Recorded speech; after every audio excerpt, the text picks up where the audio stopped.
السلام علیکم. نکھاری on line magazine میں خوش آمدید. آہنگ خوابیدہ عریضہ بطور قسط نمبر 12. زندگی کے بہت سے سیاہ باب، کوئی روشن راہ جو سیاہی تک لے جائے، کہیں اندھیرا راستہ جو روشنی تک لے جائے. فرق بس سوچ کا. زندگی فرض اور چاہت کے درمیان جہد مسلسل سی. کسی کے لیے فرض اہم، کوئی چاہتوں پر فرائض کو قربان کر دینے والا. کسی نے اندھیرے سے نکلتے روشنی کو پا لیا، کسی نے روشنی سے بھاگتے سیاہی کو چن لیا. کسی کا تخت و تاج محبت پر قربان، تو کسی کی محبت سلطنت پر مسمار. دیمک سے لدے رشتے، چیزیں، دل، سب گھن سے اٹے، نقصان زدہ. کاغذ کہیں اہم، کہیں حقیر، کہیں بے وقت. اہمیت صرف لکھے کی یا استعمال کی یا لفظوں کی. زمینی خدا یا فرعون. خالی خالی آنکھیں، خالی گھر، کچھ جرائم، کچھ تلخیاں. سب بے وجہ یا کچھ ایسا جو آنکھوں سے اوجھل ہے، جو سامنے ہے صرف وہی حقیقت، یا کچھ چھپا ہے جو وجہ ہے. ظلم، ظالم اور ظلمت. لمبی داستان. ظالم کی، مظلوم کی. شام کے سائے تیزی سے پھیلتے کراچی کی ٹھنڈ میں اضافہ کر رہے تھے. سردیوں کی شامیں اکثر کافی کچھ اپنے اندر قید کرنے کی صلاحیت رکھتی ہیں. رات کے دامن بہت گہرے ہوتے ہیں، جس میں ناقابل معافی جرائم بہت آرام سے سماتے اپنے اوپر خاموشی کا لبادہ اوڑھ لیتے ہیں. کہاں ہو؟ ہم یہاں پہنچ چکے ہیں. غازی نے آہستہ سے اسے فون کرتے کہا. رات کے 3 بج رہے ہیں. وہ اور یمان دونوں سے ڈھونڈتے بنا کسی کو بتاؤ اس کی بتائی لوکیشن پر پہنچ چکے تھے. بہت اندھیرا ہے، میں صحیح سے کچھ دیکھ نہیں سکتا، لیکن یہاں گوشت کی خون کی بہت گندی بدبو پھیلی ہوئی ہے. کی طرف میں کسی پتھر کے ٹیلے کے ساتھ لگا بیٹھا ہوں. گولی بس ٹانگ کو چھو کر گزری ہے. وہیں بیٹھے رہو، بس آتے ہیں ہم. ارد گرد کوئی ہے؟ پتہ نہیں، آوازیں تو اپنی ہی آ رہی، پر دیکھ کر آنا. صحیح. یمان تم اس طرف سے جاؤ، میں یہاں سے جاتا ہوں. جسے مل جائے وہ انفارم کر دے. کال پر کنیکٹ رہو دونوں. یمان کہتا آگے بڑھ گیا. دونوں آہستہ آہستہ ادھر ادھر دیکھتے قدم آگے بڑھا گئے. یک، یہاں تو بہت گندی بدبو ہے. یمان کی آواز گونجی تھی. اے بھی، کہاں ہے تو؟ یہ کہتے وہ آگے بڑھتا گیا. آگے بڑھا ہی تھا کہ کسی نے قدم اپنے پیچھے آتے محسوس ہوئے. وہ قدم رک چکا تھا اور ایک جسم میں پیچھے مڑتے اور شخص کی گردن دبوچتے اسے اپنے آگے کیا. اس کی گرفت اتنی سخت تھی کہ اس کے ہاتھ میں موجود گن چھوٹ کر زمین پر گری. ٹریننگ کی اشد ضرورت ہے یار تجھے، تو ایسے نہیں آتے کسی کے پیچھے. یہ کہتے اپنی آئی برو اٹھائی اور اس کی گردن مروڑی. گردن کی ہڈی چٹکنے کی آواز اس سناٹے میں سنسنی سی دوڑا گئی. اے بی زمین پر بیٹھتا وہ رینگنے کے سے انداز میں گھٹنوں کے بل چلتا زمین پر ہاتھ مارتا اسے ڈھونڈتے آگے بڑھتا جا رہا تھا. کچھ دیر آگے آ کر اسے مٹی کا ٹیلا نظر آیا اور اس کے ساتھ ہی لگا ہوا ایک ہیولا نظر آیا. قریب جاتے وہ اے بی کی شکل دیکھنے میں کامیاب ٹھہرا تھا. غازی، یہ مل گیا مجھے. تم کہاں ہو؟ سامنے دیکھ. پتھر کے ٹیلے کے پیچھے سے آتی غازی نے کہا. کہاں پھنس گیا ہے، اور ہمیں بھی پھنسا دیا. یک، بدبو دیکھ. غازی نے ناک پر رومال نکال کر رکھا. یہاں پر کوئی ہے؟ کیونکہ ابھی میرے تعاقب میں ایک آدمی آیا تھا جسے میں گہری نیند سلا چکا ہوں. یمان نے اپنی قابلیت پر سینہ تان کر کہا. چل، زیادہ ڈرامے نہیں کر. غازی نے کہتے ایبی کو اٹھایا. نہیں، میرے ساتھ اندر چلو، یہاں کچھ تو گڑبڑ ہے. ایبی نے انہیں باہر قدم بڑھانے سے روکا. پاگل ہو گیا ہے کیا؟ ابھی ہم بنا کسی کو بتائے بغیر بیک اپ کے یوں یہ سب نہیں کر سکتے. ہمیں ابھی دیکھنا ہی ہوگا. چلو. ایبی نے اسے گھور کر دیکھا. پاگل ہو گیا ہے کیا؟ اپنی حالت دیکھ. ہاں، یہ کہتا آگے بڑھ گیا. وہ دونوں بھی زبردستی اس کے ساتھ آگے بڑھے. ادھر آ، وہ دیکھ، وہ کیا ہو رہا ہے؟ غازی نے انہیں ایک طرف کو کھینچا. یہاں بچوں کے ساتھ یہ سب، یہ بدبو، خون، یہ سب تفینزر لوگوں پر ذلیل. باہر سے جھونپڑیوں کی شکل سی یہ بستی انسانیت کا قصاب خانہ تھی. بچوں کے کٹے پٹے پیٹ، خون میں لتھڑے کپڑے. ہوشیار، کیا کچھ نہیں تھا وہاں. کیا کچھ گل سڑ چکا تھا جسے بہت بخوبی قریب ہی میں کھلی گوشت کی دکان اور قریبی چھوٹی سی بستی کی شکل دیے یہ گھٹیا کام سر انجام دیا جا رہا تھا. شانتل کو کال کر. پولیس کی نفری کے ساتھ یہاں پہنچے. اے بی کے کہنے پر غازی نے فون نکالا تھا. ایف آئی اے کو بھی انفارم کرو. یمان نے غازی کو کہا. اس کے پیچھے جو ریکٹ چل رہا ہے، اس تک تو ہم پہنچ جائیں گے، پہلے انہیں یہاں سے نکالو۔ ایبی نے یمان کو دیکھا۔ تینوں الگ الگ سمت سے آگے بڑھے تھے۔ ذلیل، بے غیرت، شرم نہیں آتی بچوں کے ساتھ یہ ظلم کرتے۔ ایبی ایک ڈاکٹر کے سر پر پسٹل مارتے اسے زمین پر گرا کر اس کے سینے پر اپنا بھاری بوٹ رکھتے غور آیا تھا۔ کون ہو تم لوگ؟ یہاں کیسے آئے؟ پاس کھڑا دوسرا ڈاکٹر چیخا تھا اور باہر پہرا دیتے دو آدمی ان کی آواز سنتے اندر داخل ہوئے۔ ان پر حملہ آور ہوئے تھے کہ اتنے میں غازی نے پیچھے سے آتے ان کے سر کا نشانہ لیا۔ گولی آر پار ہوئی۔ دوسری طرف یمان نے بھی دو آدمیوں کو موت کی نیند سلا دیا۔ ان کی طرف سے بھی فائرنگ سٹارٹ ہو چکی تھی، لیکن پولیس کی جیپ کی آوازیں ان سب کو بوکھلاہٹ کا شکار کرتی، خوف میں مبتلا کر چکی تھی۔ ان کے وہم و گمان میں بھی نہیں تھا کہ اس جگہ کا کسی کو پتہ چل سکتا ہے۔ تینوں آواز سنتے اپنے ایویڈنسز کلیکٹ کرتے یہاں سے نکل چکے تھے۔ وہ ان کے سامنے نہیں آ سکتے تھے۔ 10 منٹ لگے تھے شانزر کو پولیس کی نفری کے ساتھ یہاں پہنچنے میں، اور FIA کی ٹیم بھی پہنچ چکی تھی۔ ان کو دیکھ وہ تینوں خاموشی سے وہاں سے نکل آئے تھے۔ کچھ ڈاکٹرز اور لوگوں کا ایک بڑا ریکٹ پکڑا گیا تھا جو انسانی تجارت کا حصہ تھا۔ بچوں کے عضو نکال کر بیچتے اور انہیں سڑکوں پر زبردستی بھیک مارنے کے کام میں ملوث تھے۔ 100 سے زائد بچے یہاں سے برآمد کیے گئے تھے، جبکہ اس سے بھی زیادہ لاشیں برآمد ہوئی تھیں۔ صبح کی ہلکی ہلکی ٹھنڈی روشنی ہر طرف بکھرتی حسین سا سما پیش کر رہی تھی۔ سردیوں کی صبح ہوتی ہی بہت دلکش ہے، ہر طرف پھیلی ٹھنڈک اور اس پر کی ہلکی ہلکی دھوپ آنکھوں کو بہت بھا رہی تھی۔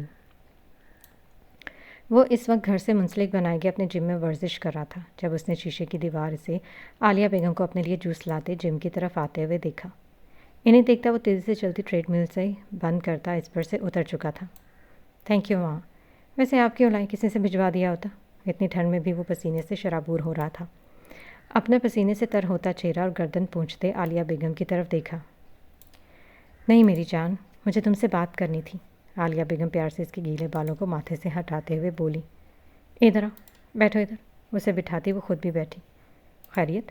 کیا بات ہے؟ غزوان کو وہ کچھ سنجیدہ سی لگی تھی۔ میرا بیٹا مجھے یہ بتاؤ کہ کل تم نے دادو سے کیا کہا تھا؟ شال کندھے پر صحیح کرتی وہ عام سے انداز میں بولی۔ کیا کہا تھا؟ غزوان کو یاد نہیں ہے کہ وہ کس بارے میں بات کر رہی ہیں۔ غزوان، تم جانتے ہو کل کے بارے میں میں بات کر رہی ہوں۔ کل تم نے اماں سے کیا کہا ہے کہ تمہیں اپنی بڑی پھپھو کا پتہ چل گیا ہے؟ عالیہ بیگم نے بھی اس پر بنا کسی تمہید کے پوچھا۔ اوہ جی بالکل، میں نے ایسا ہی کہا ہے کیونکہ مجھے واقعی ان کا پتہ چل چکا ہے، اور ابھی نہیں، کافی وقت سے میں ان کے بارے میں جانتا ہوں۔ غزوان نے بھی بنا کسی لگائے لپٹی کے بات مکمل کی۔ کیوں؟ اس باب کو دوبارہ کیوں کھولنا چاہ رہے ہو؟ کیوں نہ کھولوں اس باب کو؟ کیا ان لوگوں کا حق نہیں ان سب رشتوں پر؟ غلطی کی ہے، کوئی گناہ نہیں کہ جس کی آپ لوگوں نے اتنی بڑی سزا سنائی ہے انہیں۔ افسوس ہوتا تھا اسے اپنے خاندان کی سرکت۔ میری جان مت کھول ماضی کے اس پنے کو، اسے صرف تباہیاں آئیں گی اور کچھ نہیں۔ کسی کا بھرم سلامت ہے تو اسے رہنے دو۔ کچھ چیزوں پر پردہ پڑا ہے، یہی بہتر ہے۔ رسوائی ایک کا مقدر بن چکی ہے اور کسی اور کا نہ بناؤ میری جان۔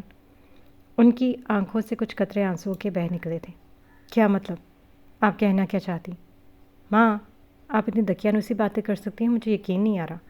وہ عورت جو اس گھر کا حصہ ہے، جس کے بارے میں جتنا میں جان پایا ہوں، اس سے وہ عورت ایک عظیم عورت ہے۔ ماں، تمہیں کیا ہو گیا ہے؟ تمہاری تو زندگی نام خون خاندان کے گرد گھومتی ہیں۔ خاندان کی عزت سے زیادہ تو تمہیں کچھ عزیز نہیں۔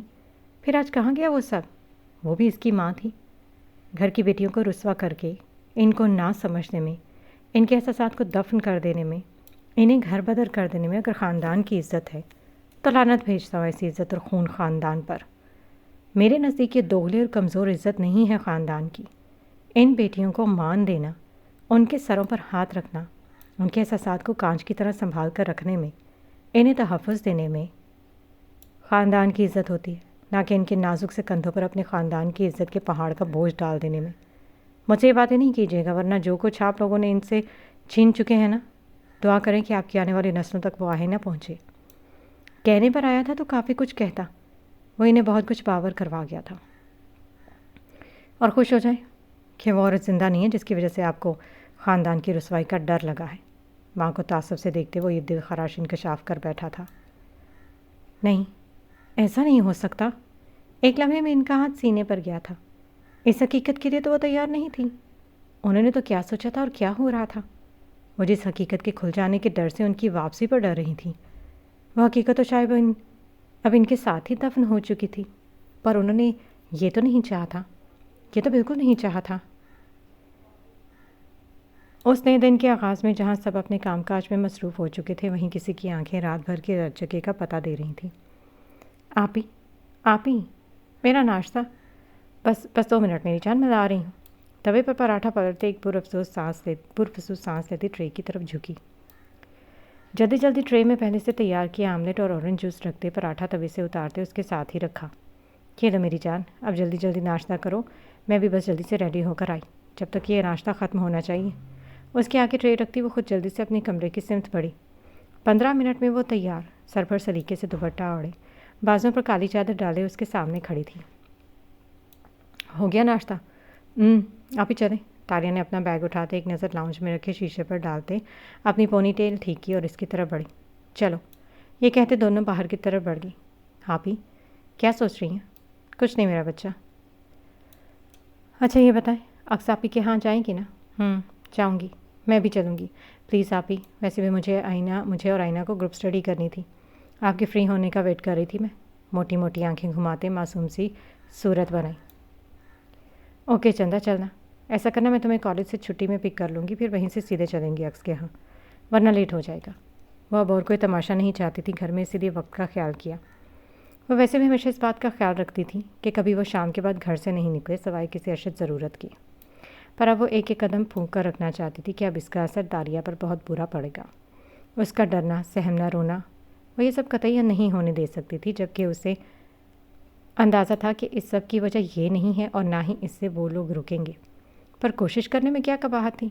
ایک بار پھر اس نے اپنے آپ کو منافقت کے لیے تیار کر لیا تھا، لیکن یہ منافقت وہ اپنے آپ سے کرنے جا رہی تھی، اپنی عزت نفس کے ساتھ کرنے جا رہی تھی، جس کے بعد اس کے پاس کچھ نہیں بچتا تھا، کچھ بھی نہیں۔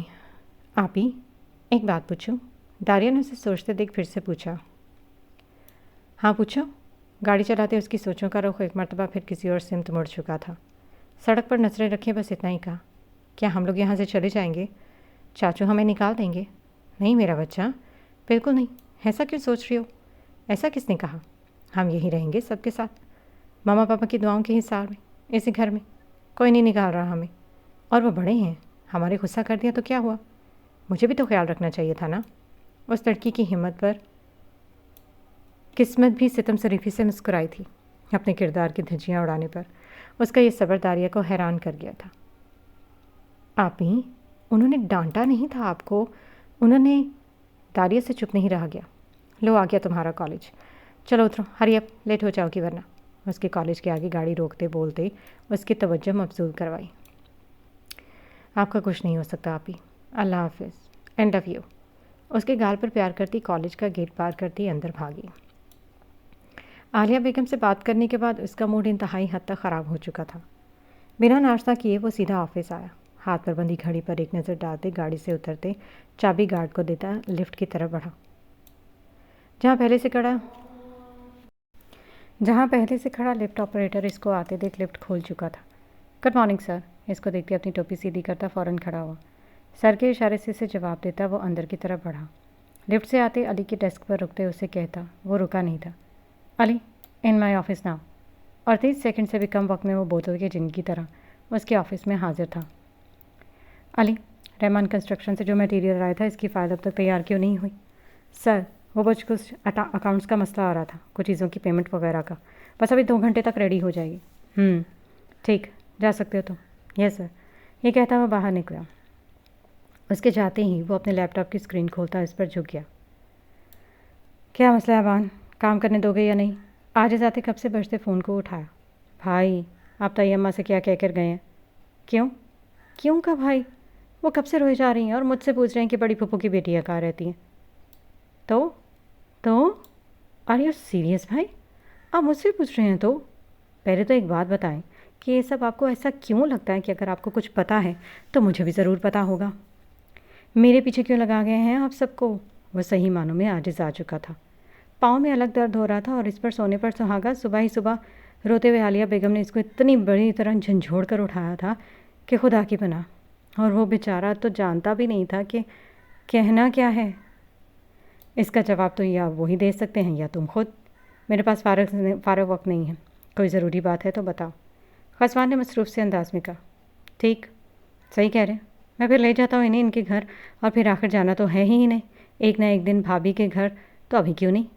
اوہ تو وہ تو اس لیے اتنی ضد کر رہی ہیں جانے کی۔ صحیح صحیح، اوکے بھائی آپ کام کریں، یہ کہتے فون رکھنا چاہا۔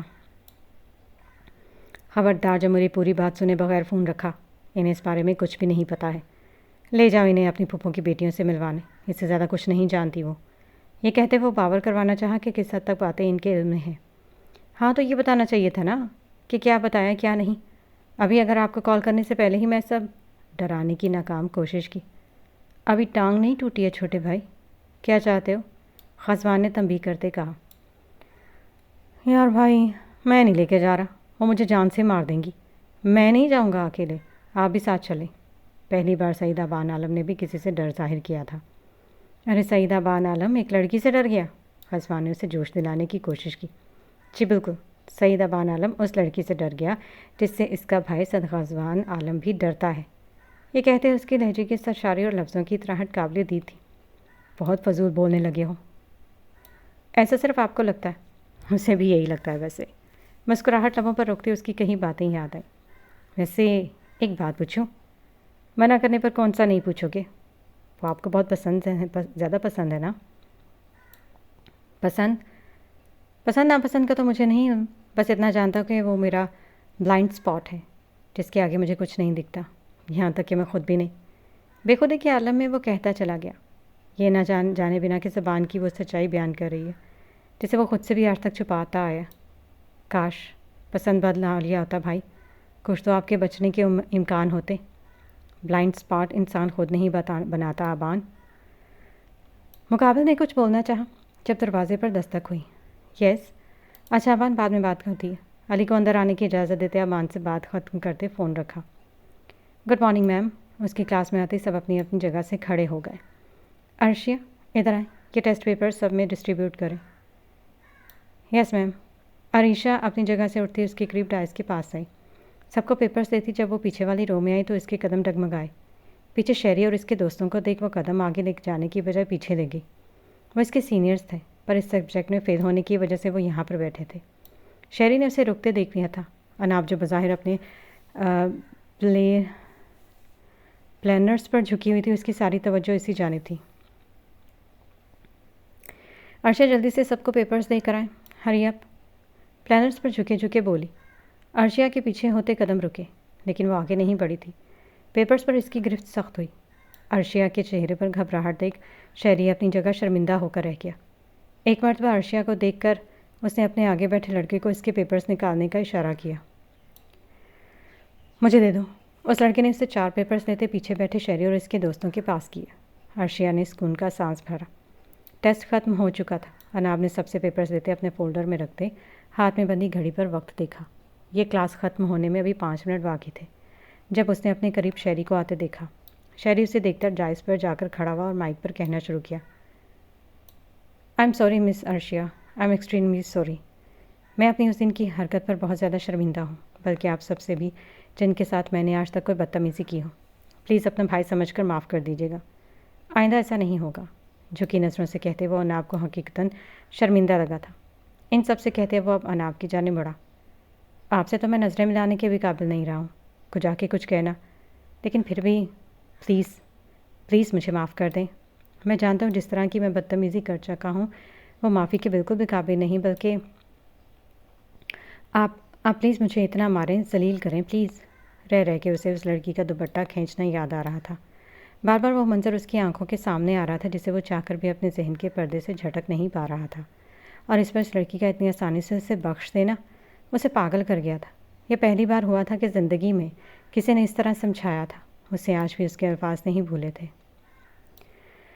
کاش اس کی ماں نے بھی کبھی اس پر توجہ دی ہوتی، اسے عورت کی عزت کرنا سکھائی ہوتی، تو آج وہ اس کے امر کا مرتکب نہ ہوتا۔ یہ جو ہم ایلیٹ کلاس کے لوگ ہوتے ہیں نا، ان کا پرچار کرتے ہیں نا، یہ جو ہم ایلیٹ کلاس کا پرچار کرتے ہیں، اپنے آپ کو بہت عالم فاضل اور ماڈرن سمجھتے ہیں، یہ ہمارے معاشرے کے معماروں کو تباہی کے دہانے پر لے آیا ہے۔ راتوں رات تک محفل میں گھومنا، بچوں کو نوکروں کے سپرد کرنا، بڑے بڑے اسکولز، ہاسٹل میں بچوں کو ڈروا کر یہ سمجھنا کہ ہم ایک ایلیٹ کلاس کے ہیں تو ہم پر بہت غلط راہ پر گامزن ہے۔ ایلیٹ کلاس کا ہونا ان میں محفلوں کی رونق اور دنیا کی ہر رنگینی میں گم ہونے سے نہیں ہوتا۔ آنکھوں میں نمی آئی تھی جسے وہ ہاتھ سے صاف بھی نہیں کر پا رہا تھا۔ وہ اس کے آگے ہاتھ جوڑ چکا تھا، ساتھ ہی اس کے دوستوں نے بھی معافی مانگی تھی۔ ایک گہری سانس ہوا کے سپرد کرتی وہ نرم نگاہوں سے دیکھتی اٹھتی چلتی ہوئی اس کے پاس آئی۔ ان کے بھائی بن گئے ہو تو کیا میرے نہیں بن سکتے؟ یہ کہتی ایک آئیبرو اٹھاتی وہ کسی اندیکھی کھائی سے باہر نکال گئی۔ ایک جملہ اس کے اندر دہکتے ضمیر کی خلش پر ٹھنڈی پھوار کی طرح برسا تھا۔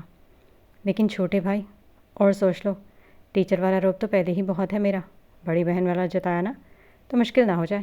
اشارے سے جڑے ہاتھ نیچے کرنے کو کہتی آئیبرو اٹھاتی بولی، مشکل تو ہو جائے گی۔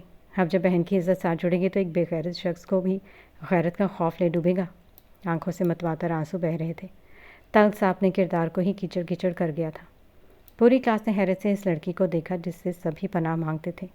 اسے دیکھتے اپنی راہ تک بدل دیتے تھے، پر آج اسے اس طرح سے دیکھ سبھی حیرانگی کے سمندر میں غوطہ زن ہوتے اپنی اپنی جگہ سے اٹھ کھڑے ہوئے، جبکہ عرشیہ کا حال بھی کچھ جدا نہ تھا۔ بے غیرت ہونے سے بہن کی محافظ بن کر غیرت کا خوف رکھنا بہتر ہے۔ اناب کے چہرے پر ڈھیروں سکون اترا تھا، مقابل اسے خاموشی سے دیکھے گیا۔ میری ایک بہن ہے اور وہ آج تک فیل نہیں ہوئی ہے۔ اس کی بات پر شیری نے ناسمجھی سے اسے دیکھا۔ مجھے بنا محنت کیے فیل ہونے والے زہر لگتے ہیں، پر چاہے کردار کا امتحان ہو یا جماعت کا، سو پڑھنا بھی پڑے گا۔ آخر میں کہتے وہ مسکرا دی۔ کتنی بڑی بات کو وہ لمحوں میں ظاہر کرتی بات کو کہاں سے کہاں لے آئی تھی۔ وہ واقعی ایک اچھی استاد تھی۔ استاد شخصیت تراش ہوتے ہیں جو ایک معاشرہ سنوارنے کی طاقت رکھتے ہیں، معاشرہ اجاڑنے کی بھی۔ آپ بہت اچھی ہیں۔ یہ دنیا ورنہ صرف سزائیں دیتی ہے۔ معاف کرنا یا سنوارنا اس دنیا کے باسیوں کے ظرف میں کہاں۔ اچھائی مقناطیس کی طرح ہوتی ہے، اگر کی جائے تو سامنے والی کی اچھائی کو بھی کھینچ باہر لے جاتی ہے۔ تو یہ اچھائی تمہارے خود کے اندر تھی، تبھی تمہیں صحیح غلط کا فرق سمجھ آ گیا، ورنہ میری لاکھ کوششیں بھی رائگاں جانی تھیں۔ اپنی فائل سمیٹتی وہ سنجیدگی سے کہتی آخر میں مسکرا دی۔ چلو میں چلتی ہوں، میری کلاس ہے، اور بھول جاؤ جو ہوا، آگے زندگی پڑی ہے لڑکے۔ مسکرا کر کہتی وہ آگے بڑھ گئی اور پیچھے اس نے اپنی نم آنکھیں پوچھتے مسکرا کر اپنے دوستوں کو دیکھا۔ مرد حضرات تو سب آفس میں تھے اور خواتین اپنے اپنے کاموں میں، جبکہ زینب بیگم بیچاری اس کو کھانا کھلانے میں ہلکان ہو رہی تھی۔ اکس بیٹا، شاباش، کھا لو، تھوڑا سا رہ گیا بس۔ کب سے وہ اسے دلیا کھلانے کی کوشش میں ہلکان ہو رہی تھی۔ ماما میں کھا چکی ہوں، اس سے زیادہ اور نہیں کھا سکتی۔ وہ اب شدید اکتاہٹ کا شکار ہوئی۔ یہ بے ذائقہ دلیا اسے بالکل اچھا نہیں لگ رہا تھا، پھر بھی آدھا باؤل وہ ختم کر گئی تھی اور زینب بیگم تھی کہ پورا خرد ختم کروانے پر جٹی ہوئی تھی۔ رہنے دے ماما، ضد نہ کریں، بعد میں کھا لیں گی۔ دیان جو باہر کھڑا کافی دیر سے ان ماں بیٹی کی بحث دیکھ رہا تھا، اب چاروں ناچار اندر آتا بیچ میں مداخلت کر گیا۔ اتنا سا تو باؤل ہے، وہ بھی پورا نہیں کھائے گی تو کیسے چلے گا؟ بیچارگی سے اسے دیکھتے بولی، میری پیاری ماں، ڈاکٹر نے زبردستی کھلانے سے منع کیا، پیٹ کا درد ابھی ٹھیک نہیں ہوا ہے، جتنا وہ آرام سے انٹیک کر نہ پا رہی ہیں بس اتنا کھلائیں، انہیں ڈائجسٹ کرنے میں تکلیف ہوگی۔ انہیں رسائی سے سمجھانا بیڈ پر لیٹی اکس کے بستر کے قریب جھکتے سائڈ ٹیبل پر رکھی دوائیاں چیک کرنے لگا تھا۔ ابھی تک دوائیاں نہیں کھائیں آپ نے؟ دوائیاں نکالتا ہوا وہ بولا۔ وہی تو دینی تھی، پر کھلا تو لوں کچھ۔ چلو تم پھر اسے دوائیاں دو، میں یہ رکھ کر آتی ہوں۔ یہ کہتی وہ خود باہر جا چکی تھی۔ تم رہنے دو، میں خود لے لوں گی تھوڑی دیر میں۔ اسے ایک نظر دیکھتی وہ آنکھوں پر ہاتھ رکھ گئی۔ کبوتر کی طرح آنکھیں موند لینے سے بچت نہیں ہو جایا کرتی۔ اٹھے دوائیاں کھائیں۔ گلاس میں پانی ڈلتا وہ اس کی حرکت پر چوٹ کر گیا، جو آنکھوں پر ہاتھ رکھتی بلینکٹ کے اندر ہوتی اپنے آپ کو چھپا چکی تھی۔ فضول بحث کرنے کا دم نہیں ہے مجھ میں، جاؤ یہاں سے، یوں ہی آنکھوں پر ہاتھ رکھے رکھے بولی۔ دیکھا تھا ابھی تھوڑی دیر پہلے، چلیں اٹھیں۔ کیا مصیبت ہے، وومٹ ہو رہی ہے ابھی، اس لیے منع کر رہی ہوں، کھا لوں گی تھوڑی دیر میں۔ ایک تو ٹھنڈ اتنی ہو رہی ہے اور بات بات پر تنگ کیے جا رہے ہیں سب۔ اس سے کہتے اپنے ہی منہ میں بڑبڑائی تھی۔ ٹھنڈ سے تو جان جاتی تھی اس کی، اور کراچی کی بڑھتی سردی اسے زہر لگ رہی تھی۔ خود آ جانا تھوڑی دیر میں اور دیکھ لینا بس، جاؤ اب۔ مقابل کو اپنی جانب دیکھتے محسوس کرتی وہ اب شدید اکتاہٹ کا شکار ہوتی چیخنے کے سے انداز میں بولی تھی۔ حیرت کا شدید جھٹکا لگا تھا سعید دیان حیدر شاہ کو۔ وہ خود اسے یہاں آنے کا کہہ گئی تھی، چاہے غصے میں ہی صحیح۔ خاموشی سے دوائیاں واپس رکھتا وہ اب ٹیوب اٹھا گیا۔ آنکھیں بند کیے وہ بیڈ پر لیٹی لڑکی کو اس کے قدموں کی آہٹ محسوس ہوئی تھی، لیکن وہ آنکھیں ویسے کی ویسے ہی بند کیے لیٹی تھی جب اپنے پاؤں سے اسے بلینکٹ سے رکھتا ہوا محسوس ہوا، اور ہوا کی ایک سرد لہر نے اس کے پاؤں کو چھوا۔ ساتھ ہی کسی کی انگلیوں کا لمس اپنے پیروں پر محسوس کرتی وہ پٹ سے اپنی آنکھیں کھولتے ماتھے سے ہاتھ کھینچ دیا، اور اس کے ہاتھ اپنے پاؤں پر دیکھ کے وہ دل ملا کر رہ گئی۔ علی، لاسٹ جو ہم نے حیدر انٹرپرائزز کے ساتھ ٹینڈر سائن کیا ہے اسے ختم کر رہے ہیں ہم، سب پیپرز تیار کرو، انہیں آج ہی انفارم کر دو۔ علی نے حیرت سے ان کی جانب دیکھا جن کے چہرے پر یہ کہتے اطمینان ہی اطمینان تھا۔ بٹ سر، وہ بہت بڑا ٹینڈر ہے، ہم کافی پیسہ انویسٹ کر چکے ہیں اس پر۔ وہ جانتا تھا کہ یہ کہنا بیکار ہے، اس کا چہرہ بتا رہا تھا کہ وہ حتمی فیصلہ لے چکا ہے، لیکن اس نے پھر ایک آخری کوشش کرنی چاہیے۔ علی، تم سے جتنا کہا ہے اتنا کرو۔ اطمینان قائم تھا۔ سر، کروڑوں کا نقصان ہوگا، انہیں بھی ہوگا، پر صرف اتنا نہیں جتنا ہمیں۔ علی نے ہر ممکن کوشش کی تھی اسے روکنے کی۔ اس کے غصے سے ڈرنے کے باوجود وہ ہر بار اس کے سامنے اپنی اس ہمت کا مظاہرہ کر جاتا تھا۔ وجہ مقابل کی دی جانے والی چھوٹ تھی، کیونکہ جو ہو پر وہ تھا اس کا وفادار۔ اگر کوئی کہتا کہ علی، سید غزوان عالم کے حصے کی موت تم اپنے سر لے دو تو وہ ایک دن اور جی لے گا، تو وہ ہنستے ہنستے اس کے ایک دن کی زندگی کے لیے اپنی کتنی ہی زندگیاں قربان کر دیتا۔ میرے لیے مشکل نہیں علی، لیکن اس ہمدان حیدر کی جان پر بن جائے گا یہ ذرا سا نقصان بھی، اور میرے لیے اس سے زیادہ ابھی کچھ ضروری نہیں۔ اس کا پیسہ تو پیسہ، بزنس امپائر میں اس کی ساخت تباہ ہو کر رہ جائے گی۔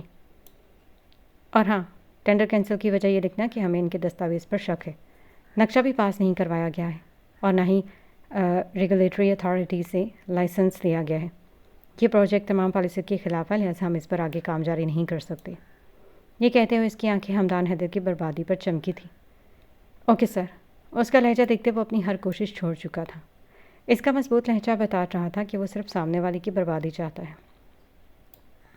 اوکے سر، اور ہاں، میں لنچ کے بعد چلا جاؤں گا، کچھ کام ہو تو دیکھ لینا سب، باقی روحان تو ہے، اسے ڈسکس کر لینا۔ اوکے سر، یہ کہتا وہ باہر کرا گیا۔ آپ اسے کچھ کہہ نہیں رہے ہیں؟ یہ کس سے پوچھ کر وہاں گیا تھا؟ پوچھا ہے آپ نے اس سے؟ بنا کسی کو بتائے؟ یہ ٹیم ورک تو مجھے کہیں سے بھی نظر نہیں آ رہا۔ بنا کسی حفاظتی اقدامات کے ایسے کہیں بھی جانا ایک انڈر کور ایجنٹ کے شایان شان نہیں۔ تم کچھ بھی کہہ لو، اگر رہ گیا ہے تو، کیا میں کچھ بولوں؟ اور تم میں سے نا کسی نے کوئی کسر نہیں چھوڑی مجھے ذلیل کروانے کی، سب اپنی مرضی کرتے ہو، اپنی چلاتے ہو۔ آج تک کبھی مجھے اپنے فیصلے پر نظر ثانی کرنے کی ضرورت پیش نہیں آئی ہے، لیکن اب لگتا ہے کہ میری بنیادی ہی مجھے گرانے کا سبب بنے گی۔ بے ساختہ تینوں کی نظریں اس کی جانب اٹھی تھیں۔ کیا نہیں تھا ان کی نظروں میں؟ کیسی باتیں کر رہے ہیں؟ ہم نے ایسا کیا کیا ہے؟ کیا کیا ہے؟ Are you serious? تم مجھ سے پوچھ رہے ہو؟ وی آر سوری، ایک آواز ہو کر تینوں نے ایک ساتھ بولا تھا۔ شرمندگی سے تینوں اپنی جگہ گڑے جا رہے تھے۔ What sorry? No I'm sorry, میں آج چیف سے بات کرنے والا ہوں and I'm going to change my team. آپ ہمارے ساتھ ایسا نہیں کر سکتے۔ میں کیا کر سکتا ہوں اور کیا نہیں، کہ تم لوگوں سے بہتر کوئی نہیں جانتا۔ So stay away. قاضی جو اس کی بات پر ایک دم کہتا اس کی سمت بڑھاتا، اسے ہاتھ کے اشارے سے پیچھے رہنے کا اشارہ کرتے وہ گھرایا۔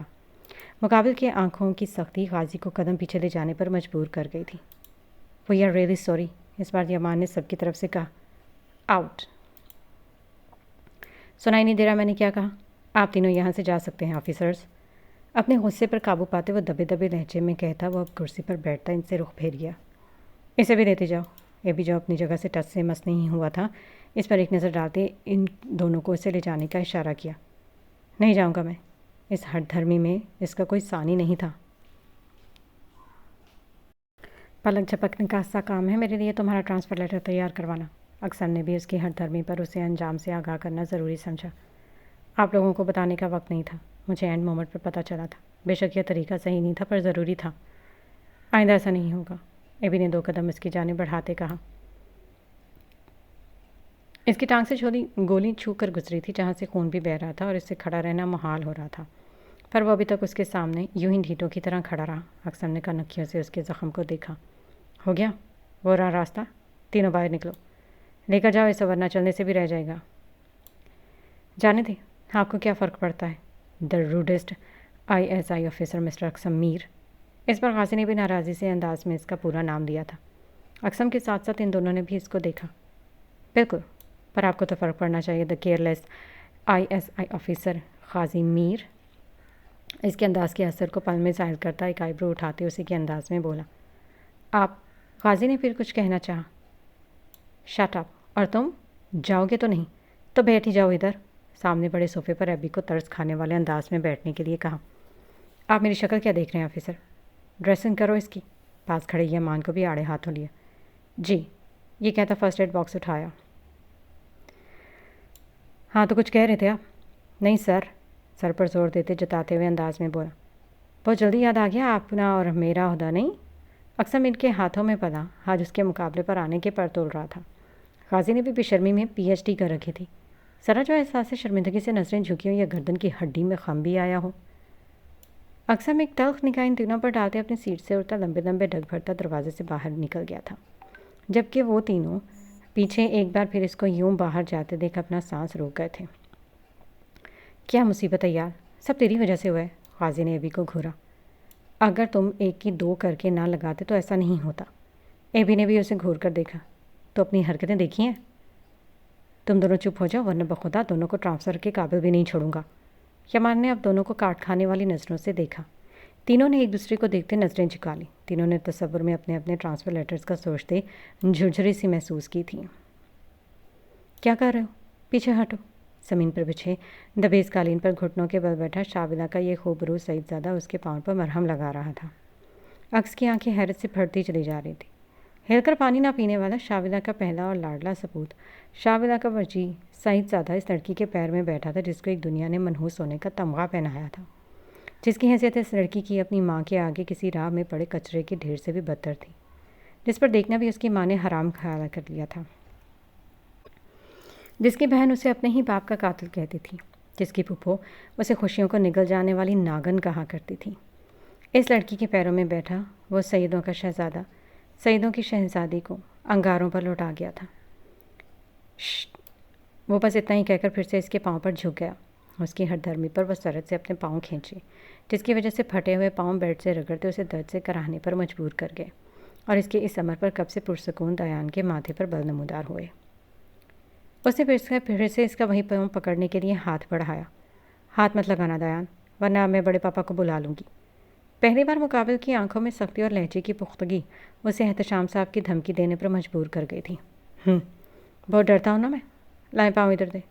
اس کی کھوکھلی دھمکی ہوا میں اڑاتے ایک بار پھر اس کے پاؤں کی طرف ہاتھ بڑھایا، جب وہ تکیے کے اوپر ہوتی پاؤں اور اوپر کی سمت سمیٹ گئی۔ دیان پلیز پاؤں پر ہاتھ نہیں لگاؤ۔ اچھا ابھی نین آئے گی نا، اس سے لگوا لوں گی۔ ابھی تو کوئی آیا نہیں تھا اس لیے نہیں لگوایا۔ اٹھو وہاں سے، یہ پیروں پہ نہیں بیٹھو۔ اب تک پہلی بار ایسا ہوا تھا کہ حقس حیدر شاہ نے دیان حیدر شاہ کو یوں اس طرح صفائی دیتے نرمی سے سمجھانا چاہا تھا۔ دیان نے بے ساختہ اپنی نظریں اٹھاتے اسے دیکھا۔ آپ کی سرزنش میں نہیں ہے مجھ سے ریکویسٹ کرنا، تو کوشش بھی نہ کریں۔ پاؤں آگے کریں، شاباش، مجھے مجبور نہیں کریں زبردستی پر۔ اس کے پاؤں پکڑتے نیچے بیٹھا اور خاموشی سے اس کے پاؤں پر مرہم لگانے لگا۔ وہ بے بسی اسے گھور کر رہ گئی تھی۔ یہ جو تمہاری ہر دھرمی ہے نا، دن بدن بڑھتی چلی جا رہی ہیں۔ 1 سیکنڈ لگے گا مجھے تمہیں انسان بنانے میں۔ مجھے کمزور سمجھنے کی غلطی مت کرنا دیان۔ اپنے طور پر اسے ڈرانے کی ایک چھوٹی سی ناکام کوشش کر رہی تھی۔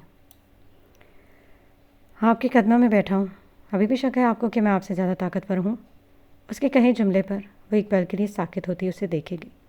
ہاں بالکل، عورت کے قدموں میں بیٹھنے کی جرت ایک طاقتور مرد ہی کر سکتا ہے۔ یہ ظرف کسی کمزور میں کہا۔ یہ بات وہ صرف اپنے آپ سے ہی کہہ پائی۔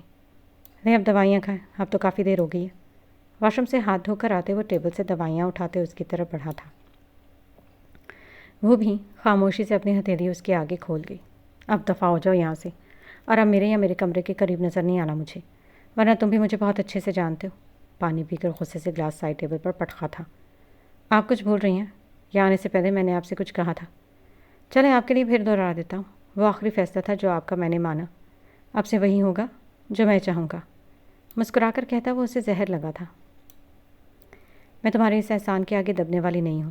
یہ جو تم سمجھ رہے ہو نا کہ میرے سر پر چڑھ جاؤ گے، تو یہ بھول ہے تمہاری، اور تمہاری ماما کے لیے لائی تھی تمہیں۔ احسان نہیں کیا تھا مجھ پر یہاں آ کر۔